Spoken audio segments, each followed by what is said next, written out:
दहेज लोभी ससुराल वालों ने बहू को बुरी तरह से मारपीट कर किया घायल, हालत गंभीर, सदर अस्पताल से हुई रेफर। एक विवाहिता को उसके ससुराल वालों ने दहेज की मांग को लेकर बुरी तरह से पीटा है, जिससे कि वह गंभीर रूप से घायल हो गई है और जिंदगी व मौत से जूझने लगी है। गांव के ही किसी के द्वारा विवाहिता के मायके वालों को इस बात की जानकारी दे दी गई, जिसके बाद ससुराल पक्ष के लोगों के द्वारा विवाहिता को एक झोला छाप डॉक्टर से इलाज भी कराए जाने का प्रयास शुरू किया गया। विवाहिता के जीजा व उसके मायके के लोग तथा विवाहिता की मां ससुराल पहुंची, जहां पहुंचने पर अपनी बेटी को एक झोला छाप चिकित्सक के क्लिनिक के बाहर चौकी पर पड़ा हुआ पाया, जहां उसकी स्थिति काफी गंभीर बनी हुई थी।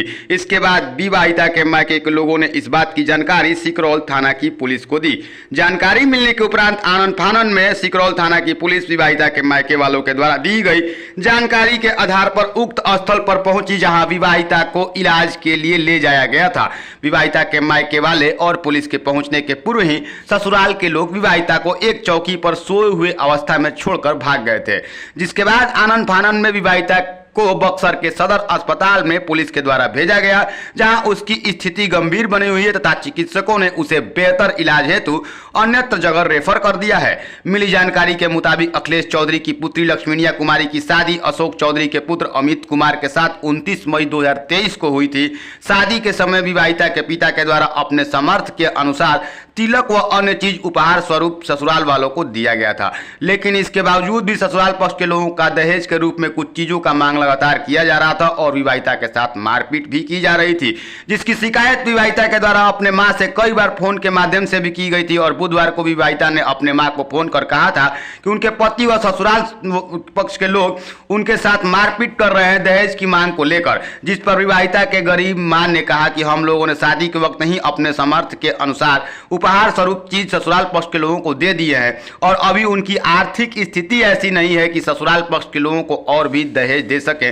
और इतना के बाद उन्होंने कहा कि किसी भी तरह से अपने ससुराल के लोगों को समझाओ और शांतिपूर्वक वहीं पर रहो। लेकिन इस बात की जानकारी जब ससुराल पक्ष के लोगों को हुई तो ससुराल पक्ष के लोगों ने विवाहिता के साथ बुरी तरह से मारपीट किया, जिससे कि वह गंभीर रूप से घायल हो गई था। उसे आनन फानन में मारने का भी प्रयास किया गया। विवाहिता के गले पर फांसी के फंदे पर लटकाए जाने जैसे दाग भी है। विवाहिता के गले में जो दाग बनी हुई है उसे देखने से ऐसा प्रतीत हो रहा है कि विवाहिता को फांसी के फंदे पर लटकाने का प्रयास भी ससुराल पक्ष के लोगों के द्वारा किया जा रहा था। लेकिन जब इस बात की भनक लगी कि मायके पक्ष के लोगों को इस बात की जानकारी हो गई है तो ससुराल पक्ष के लोग झोला छाप चिकित्सक के यहाँ इलाज करवाना शुरू किए। झोला छाप चिकित्सक यहाँ इलाज कराने के दौरान ही जब मायके के लोग पहुंचे और पुलिस को इस बात की जानकारी मिल गई तो ससुराल पक्ष के लोग वहां से भाग गए। बता दें कि मायके पक्ष के लोगों के पहुंचने के बाद पुलिस को सूचना दी गई। ससुराल पक्ष के लोग वहां से भाग खड़े हुए थे। पुलिस मौके पर पहुंचकर विवाहिता को बक्सर के सदर अस्पताल में भेजी, जहां चिकित्सकों ने प्राथमिक उपचार के उपरांत बेहतर इलाज हेतु अन्यत्र जगह उसे रेफर कर दिया है। विवाहिता की हालत अभी भी गंभीर बनी हुई है। पुलिस विवाहिता के घर वालों से बयान लेने के बाद आगे की कार्रवाई में जुट गई है। आइए सुनते हैं विवाहिता के परिजनों का क्या कहना है और क्या है पूरा मामला, क्या घटना है और कैसे जानकारी मिली आपको कि ये सब मामला हुआ है। फोन आया था गोतिया परिवार में जी, फोन आया था 3 बजे, तो कोई मालूम चला कि तुम्हारा बेटी को मार के हॉस्पिटल में पटना रेफर कर दिया ऐसा बोला। हम लोग सुने तो उधर से गाड़ी उठा के चले देखने के लिए क्या गर्दन पे निशान है, गर्दन पर निशान है, फिर हाथ में सब कट गया है, सब काट गया है। मारपीट ससुराल में हुआ इनके साथ? ससुराल में हुआ है मारपीट। क्या लग रहा है काहे मारपीट हुआ है? वो दहेज के कारण हुआ है मारपीट। जी, दहेज की मांग कर रहे थे ससुराल पक्ष के लोग, दहेज की मांग कर रहे हैं, इसलिए मारपीट हुआ है। और 3 दिन के बाद फोन आया था फोन आया था, बोल रहा कि मम्मी मार दिया है हम लोग का, मार पीटा है दहेज आ रहा। और मम्मी बोली कि मैं पैसा दे रहा हूँ, तुम आ जाओ घर। 3 दिन के बाद फोन लगाया, मैं घर का लोग फोन लगाया। पुलिस को जो फर्द बयान दे रहे थे उसमें बता रहे हैं कि हैंगिंग का मामला है, फांसी लगाने का। फांसी लगाने का सही में वो लोग मारपीट किए हैं कि ये खुद से कुछ ऐसा किए हैं? वो लोग मारपीट सब किया है, सब सब मार के खत्म कर दिया है। वो बचने वाले क्या हालत है? वो बचने वाले नहीं है। आप उनके क्या लगेंगे? वो मेरा साली लगेंगे। इनका घर कहाँ था? उनका घर था पनियारी। पनियारी? कौन थाना? उनका थाना पर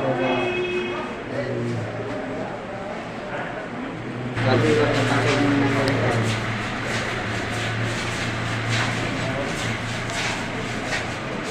आपका क्या नाम हुआ? मेरा नाम है संतोष चौधरी। क्या संतोष चौधरी। क्या लगते हैं इनके? उनका मैं लगूंगा, जीजा लगूंगा। ठीक, कदम उठा लिया। अरे तिलक 1 लाख रुपया दिया। अब बोला कि हमको गाड़ी दे। हमारा पास 8 गो लड़की है, कहाँ से देगा गरीब। रोइए मत, बताइए पहले। लड़की फोन करके बोला, कौन?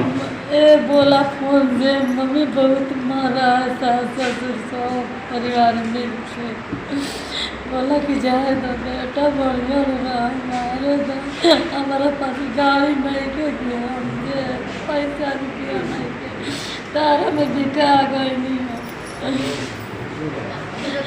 कहाँ से ला के दिया।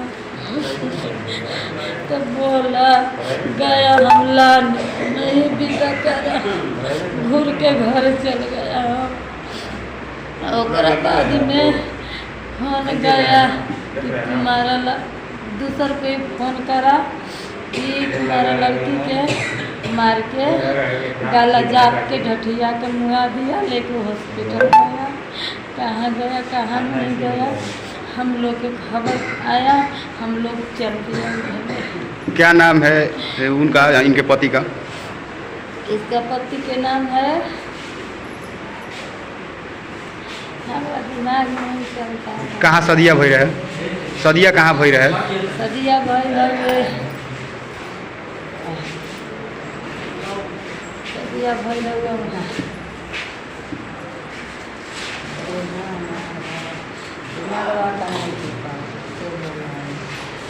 कौन सा काम है? देखी तो नहीं दम दा के नहीं